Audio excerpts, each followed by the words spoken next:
It's the Choke MMA Show. And now your host, Erik Fontanez. Hello, ladies and gentlemen, and welcome to another episode of the Choke MMA Show. I am your host, Erik Fontanez, and with me on the big screen is my man, ESK, E. Spencer Kite. Spence, how you doing, man? I'm doing well. I'm clean shaven and no hats or anything for this episode so that we don't have to discuss that I'm not a Pittsburgh Pirates fan. Yes, no baseball hats of arbitrary teams that you just happen to purchase hats for. Because Good. Because it matches my outfit. Glad to see you're on the up and up, man. You look with the clean shave and the glasses and the haircut. You're looking good. I'm trying, man. Every so often you have to present the professional look so that, if people want to hire you, give you a job, maybe pay you a little something somewhere, maybe even just send you a free subscription to a magazine or something. I think there's a hidden meaning behind what you're saying. And you know what? We pay you very well. Yes. We do. Exceptionally well. Those jelly beans are much appreciated. And they're nutritious, despite anything you've heard in the past. Yes. So some MMA happened this week. Did you hear about the super fight that's going to happen in Russia? Yeah, the big super fight that I am so not excited for. Oh, you should be. Mirko Cro Cop is returning to MMA, we think. Well, it could be kickboxing. It could be changed on the night of the fight. Mirko Cro Cop and Alexander Emelianenko will have a rematch from their 2004 Pride fight. I know Spencer really isn't excited about this fight. I am excited about this fight because I am a total fan of super fights, and this is exactly what it is. Don't you agree, Spence? Yeah, this is, when you look up the definition of super fight, there's a picture of these two squaring off it's yesterday. If this was 2005, you'd be uber excited. Oh, absolutely. If maybe even 2000, I may have to say go back to 2003, but go back a few years, but currently this Alex lost to Jeff Monson. He did. Mirko Cro Cop lost 3 straight in the UFC. He did. Retired, decided to come back. So was gifted a little bit of a Nick Diaz retired. Tournament.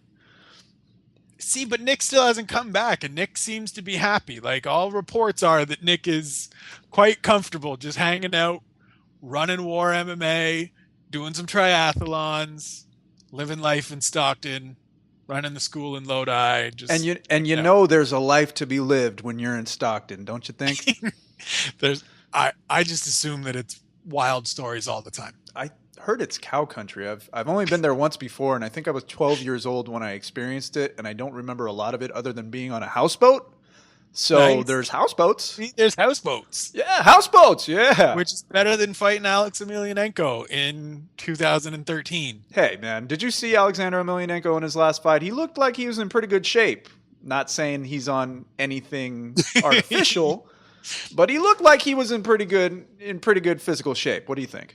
I will say this, the one thing about that always is sort of a redeeming quality of an Alex Emelianenko fight is that it gives you a chance to see one of the scariest looking human beings walking the face of the earth. This man has a tattoo of death holding a baby on his back. It doesn't get more gangster than that. He might be the most frightening looking man in MMA. There are some guys that you're I'm not scared of him at all. He looks like a baby face. Alex Emelianenko is the dude that if you see him 3 blocks down, not only do you cross the street, change directions, and when you get to the corner, you do the little head fake of which way you're going to go and then go the opposite way. And then you delete your email address and change your cell phone number because you do not want to be linked with that man whatsoever. Live in the same city. Realistically, though, are we anticipating a competitive fight between Cro Cop from 2013 and Alexander Emelianenko, who may be in better shape, but maybe something else? The really funny thing is that I do think it will be competitive in terms of I think they're both just I think they're both what they are now. Like Alex was a guy that for a long time we talked about, and there were conversations about, is he going to come over to whatever US based organization his brother was in, or have some bigger fights, and they never panned out because of maybe or maybe not having hepatitis and different problems and stuff like that. Seriously, look at it. Seriously, Google is a hell of a tool to use when you're trying to do an internet MMA show. Google it later. Anyways, I think they're both at that point that they are beaten up shells of their former impressive selves. And Alex had some points where he was impressive, obviously not to the same level as his brother, but I think it will. He's 5-1 over his last 6 matches. I hope you know that is a winning record. Now, mind you, most of the fights took place in Russia and are probably unofficial in most hemispheres. Yeah, but he's still 5-1. And the guys he fought are people that we've never heard. I mean, Bob Sapp's in there. He got a win over Bob Sapp, which Bob Sapp is a big scary man. Do you know what the sad thing about this is? And this is the sad state of the heavyweight division. What's that? A win over Bob Sapp and Sean McCorkle got Soa Palele a shot at the UFC. That's the truth. So Alex Emelianenko beat Bob Sapp. If he beats Mirko Cro Cop, I'm thinking 6-fight contract with the UFC, guaranteed money. Done. And immediate top 10 shot. Absolutely. But other than that, some other things happened this week in MMA. Were you on the media conference call that took place today? Or I'm sorry, yesterday. Today or yesterday. I don't know. I don't keep track of days. But Anderson Silva, Chris Weidman, Dana White on a conference call. Anderson Silva says, I don't know why Dana said he has my phone number, or I don't have his phone number, or something of the sort. Can you kind of clear this up for me? He kind of, I wasn't on the call, but in reading the recount by our friend of the show, Steven Morocco on MMA Junkie, Anderson basically blew up Dana's whole. I got a text from Anderson Silva quote and message that Dana passed along after the John Jones Chael Sonnen fight. More or less said, I think everybody knows that I didn't call Dana. I don't have his number. Yeah, he said, I don't know why he likes to mess with you guys, but he says, I think everyone already knows that I didn't call Dana. I don't even have his number personally. Now, Dana always talks to his high-profile guys. Everybody knows this. I find it really hard to believe that Anderson Silva does not have Dana White's phone number. I mean, I know they're in different countries and everything, but they could use WhatsApp, that texting app that they have on iPhone. They could Skype. They could Facebook each other. I mean, hell, MySpace is still around, isn't it? They could MySpace each other. Yeah. It's just hard to believe. I think there's probably a little bit of gamesmanship on both parts here. I think Anderson's a guy that, as much as he says, I don't know why, Dana likes to mess with the media, Anderson likes to mess with the media as well. And so may or may not have texted Dana, may or may not have his number. What it really to me comes out as is just sort of furthering that Anderson Silva charm, mystique, enigma that we don't, this is a guy that's been around for a good long run now as probably the best fighter in the world. Best of all time, in my opinion. Mine too. And yet we don't, we see the playful side sometimes. We've seen the angry up in Vitor Belfort's face side. Yeah. That's fun to watch, by the way. We've seen him shoulder check Chael Sonnen. But we don't really, is he telling the truth here? Is he flipping the script and taking on Dana's role? Flipping the script? Listen to you use some street language. Yeah, man. I may be from the suburbs of various points of Canada, but as Southwest we've talked Canada. about, when I've sent out pictures on Instagram and Facebook, I'm hood. You are hood. You definitely have some street cred in my view. Yes. But yeah, I think Anderson's sort of just enjoying the opportunity to tweak Dana in the media while keeping us in the dark because we don't really. I mean, is he telling the truth? Is he not telling the truth? I don't know, but it's fun to speculate and it's fun to build that narrative of what do we know about Anderson Silva beyond the different things we've heard about him all these times. Now, that's frustrating on my end because, as you know, I'm a news writer. So when I'm trying to talk to sources and I'm trying to collect information, I can't speculate on anything. I don't want to speculate on anything. I just want to get my quotes from the guy, hope and know that they're 100% genuine, and then write my story. So when one guy's saying, yeah, I got a text message from him, and the other guy's saying, I don't even have his number, it frustrates me because I don't know where to go. My readers are going to be confused just as much as I'm confused, and it's just a frustrating experience for me altogether. But then there's guys like you, ESK, who are like, speculation?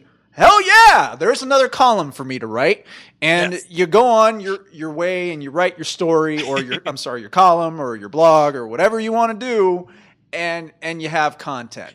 I have more integrity than you. That's why I'm saying this whole rant because I have more integrity than you, and I'm going to stand by that. What you got to say about them apples? That's why you're the host and have a studio, and I'm the guest on the screen in the back from home. Just hanging out. That's right. And really, this isn't a studio. This is a conference room in an office that we've transformed into a studio because we have that kind of budget. But hey, who's judging? But you got to go with the illusion of we're in a studio. No more speculation. Yeah. No more speculation. Only cold hard facts. I've been trying to teach this to you, my man. That situation for you is that you were not alone in running the Dana White said Anderson Silva texted me. You got to be able to, if you can't take the president of the UFC's word as fact, that ain't what can you? I mean, it's not on you. That's where I'll end it. That's where I'll leave it. It's not on you if Dana chooses to lie to everyone.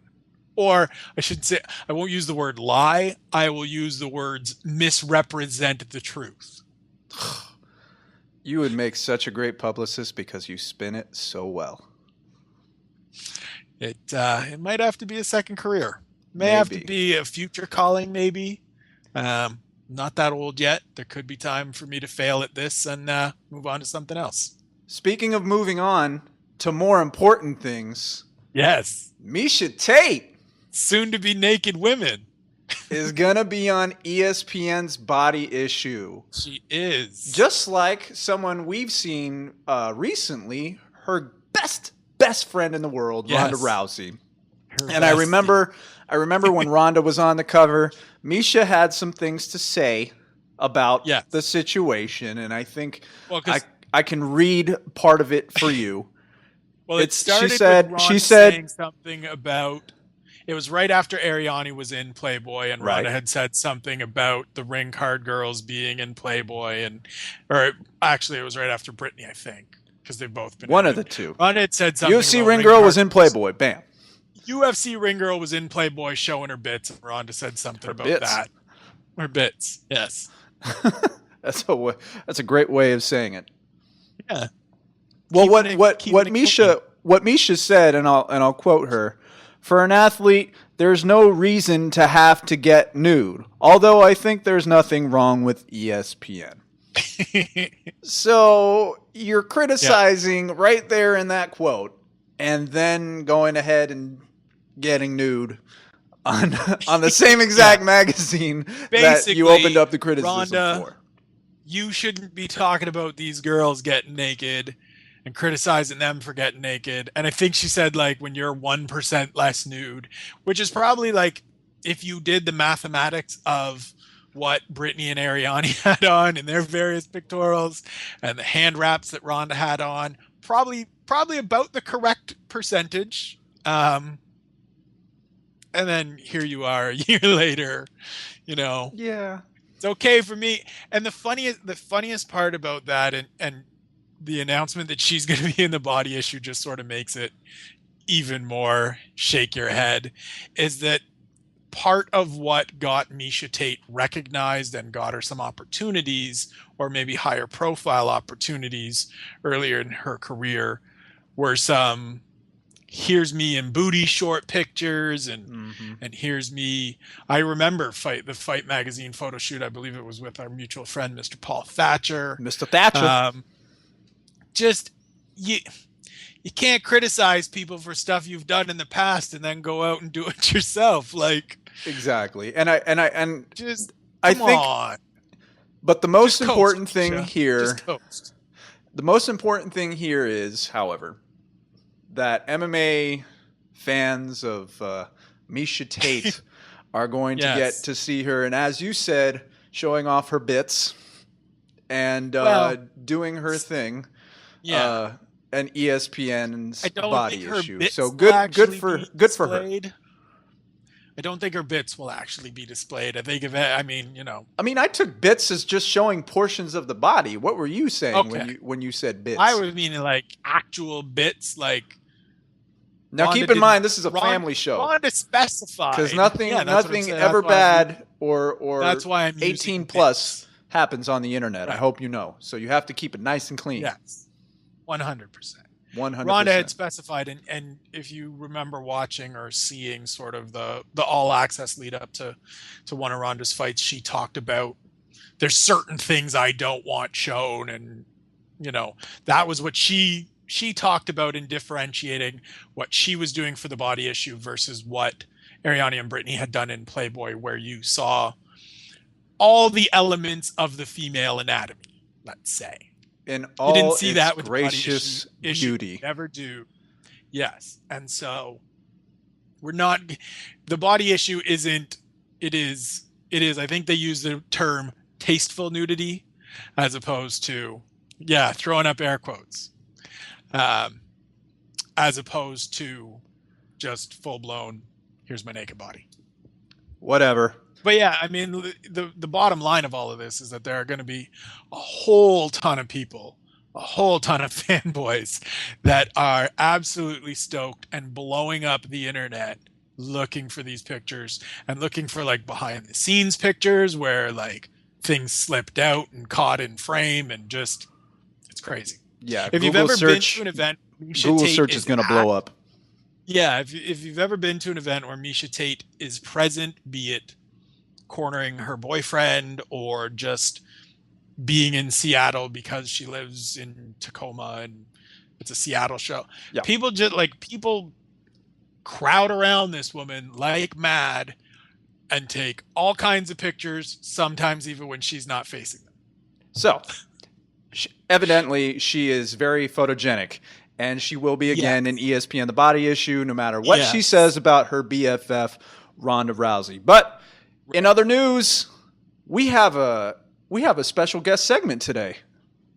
We do. You got a chance to talk to UFC heavyweight Stefan Struve. I did talk to UFC heavyweight Stefan Struve. I stopped by his gym in Santa Monica, California, Dynamics Martial Arts. That's headed by former UFC heavyweight Antoni Hardonk, by the way, who will also make a guest appearance on this show today. So check it out.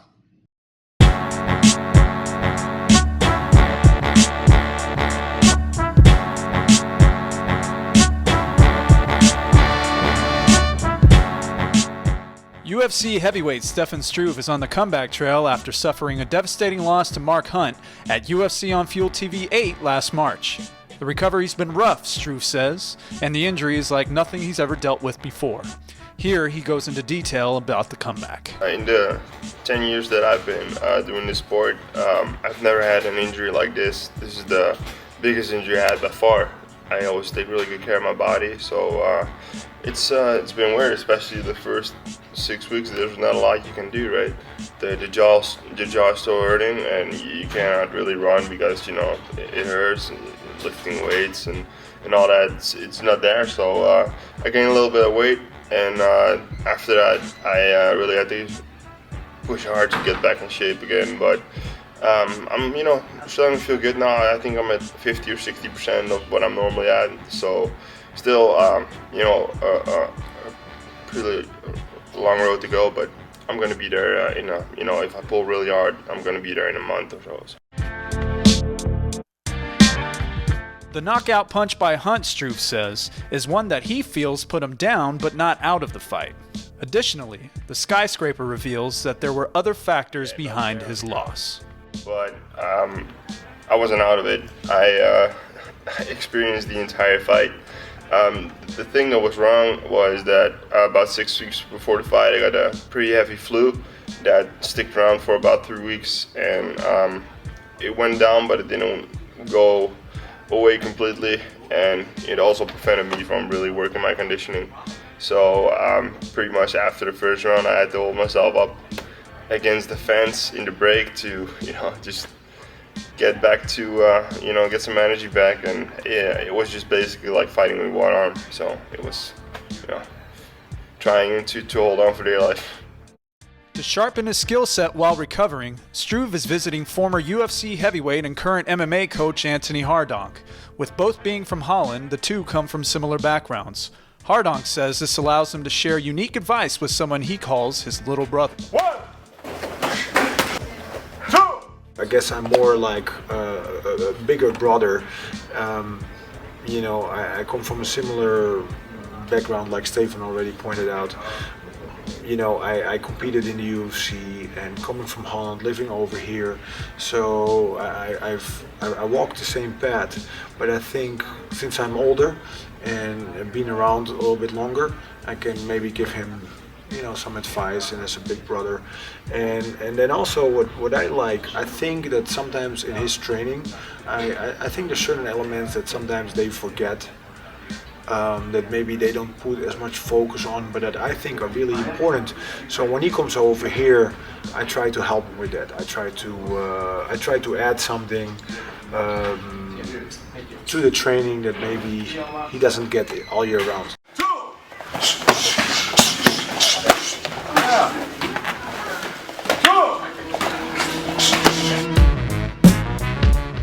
With his recovery going well, Struve is targeting an end-of-the-year matchup with someone he considers one of his favorite fighters, Minotauro, Antonio Rodrigo Nogueira. The two have recently tweeted at each other agreeing on the match. All that awaits now is a signed contract. The thing is, we wanted this fight for a while now. I think we've been talking about this fight for about 2 years. He's one of my favorite fighters. I remember watching him when I was about 11 years old. So it's unreal to be here now and be like, yeah, let's get a fight with him, So in my opinion, I didn't really, I call him out. I was like, I want to get a fight with him. It's the way you want to look at it. I think people need to see it in this perspective, that if you want to fight in this sport, then you got to go out there and ask for it, and you'll most of the time you'll get it when the fans like it, when the UFC likes it, when the other guy likes it. Big Knock told that he'd love to fight, and I told him, sign the contract, let's do it. I'm waiting for you. When I look at a guy like Big Knock, I see an amazing fighter, but uses a lot of boxing, and that gives him some holes in his game. So I think that the young fighters like Stefan and a lot of the other fighters can really take advantage there. Pretty much nullify his ground game. Just stay away from him. Don't get caught in a grappling fight.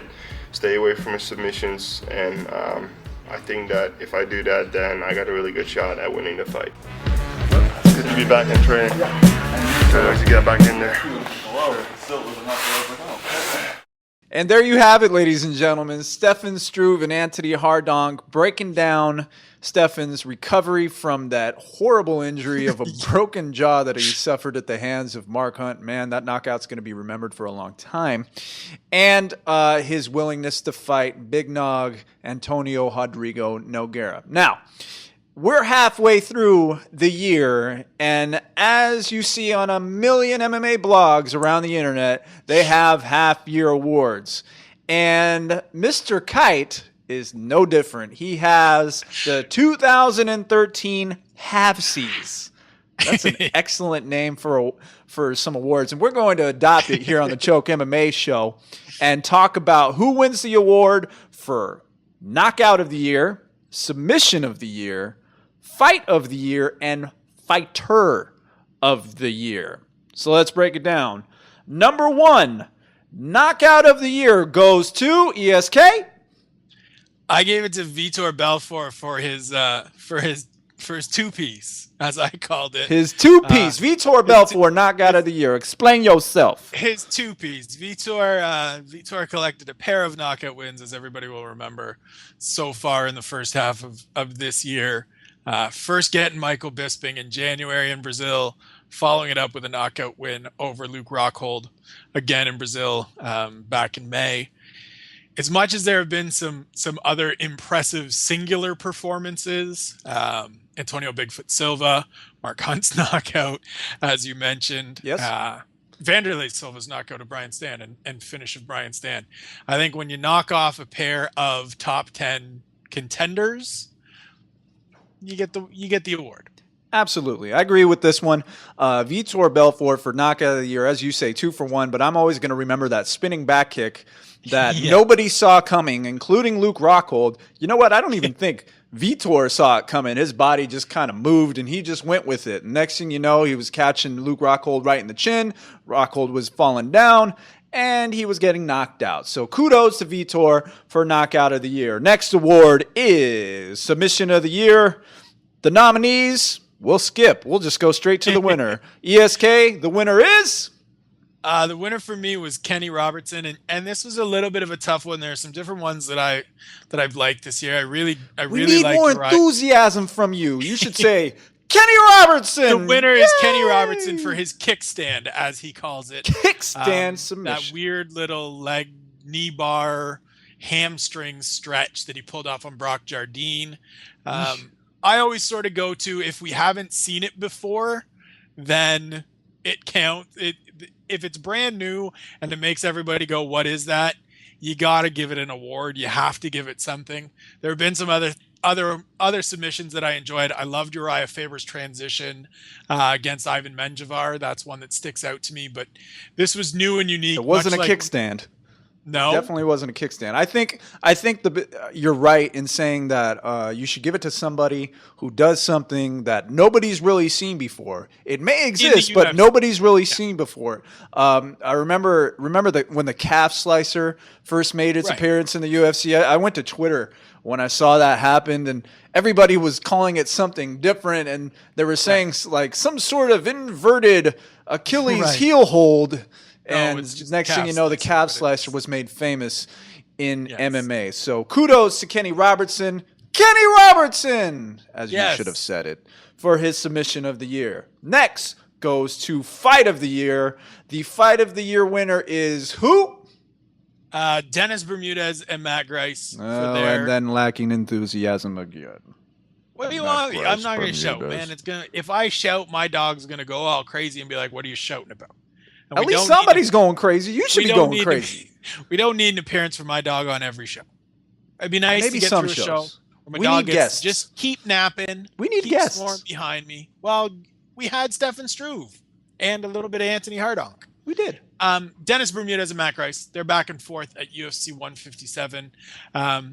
Really great ebb and flow in the first round. Grice had some opportunities. Bermudez reversed and had some opportunities, or vice versa on that. Bermudez started in mount, looked to finish, didn't. Grice poured it on in the end.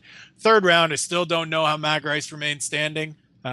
Partially the cage kept him up at certain points. But it did indeed. Just one of those fights that was a really good back and forth for 2 rounds. Third round was one-sided, wildly entertaining. Everybody was on their feet. Everybody remembers watching it. There's some other fights that maybe had some more history and some more importance in the division, but this is, to me, the one that just captured everybody, got everybody pumped, and got everybody excited, as you want me to be yelling and screaming on this show. But yes. I was sitting in press row for that fight, and I got to say, I had a little bit of difficulty containing my excitement. As you know, as press, we're not supposed to sit there and cheer for fighters, and I agree with that. We're not supposed to do any type of impersonating of fans, if you will. But Matt Grice versus Dennis Bermudez was on the undercard and performed. It was such a great fight. It got me really stoked. It made me really happy that I was lucky enough to sit cage side for any type of MMA affair. This fight specifically stood out.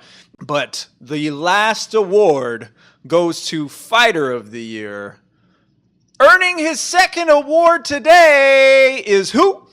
Mr. Vitor Belfort. Hey, there's that enthusiasm. Taking home 2 trophies. Nice. There's some other people that have 2 wins, including shout out to Cole Harbour, Nova Scotia's TJ Grant, who put himself in a title fight. Getting a mention on the Choke MMA show. What's going on here?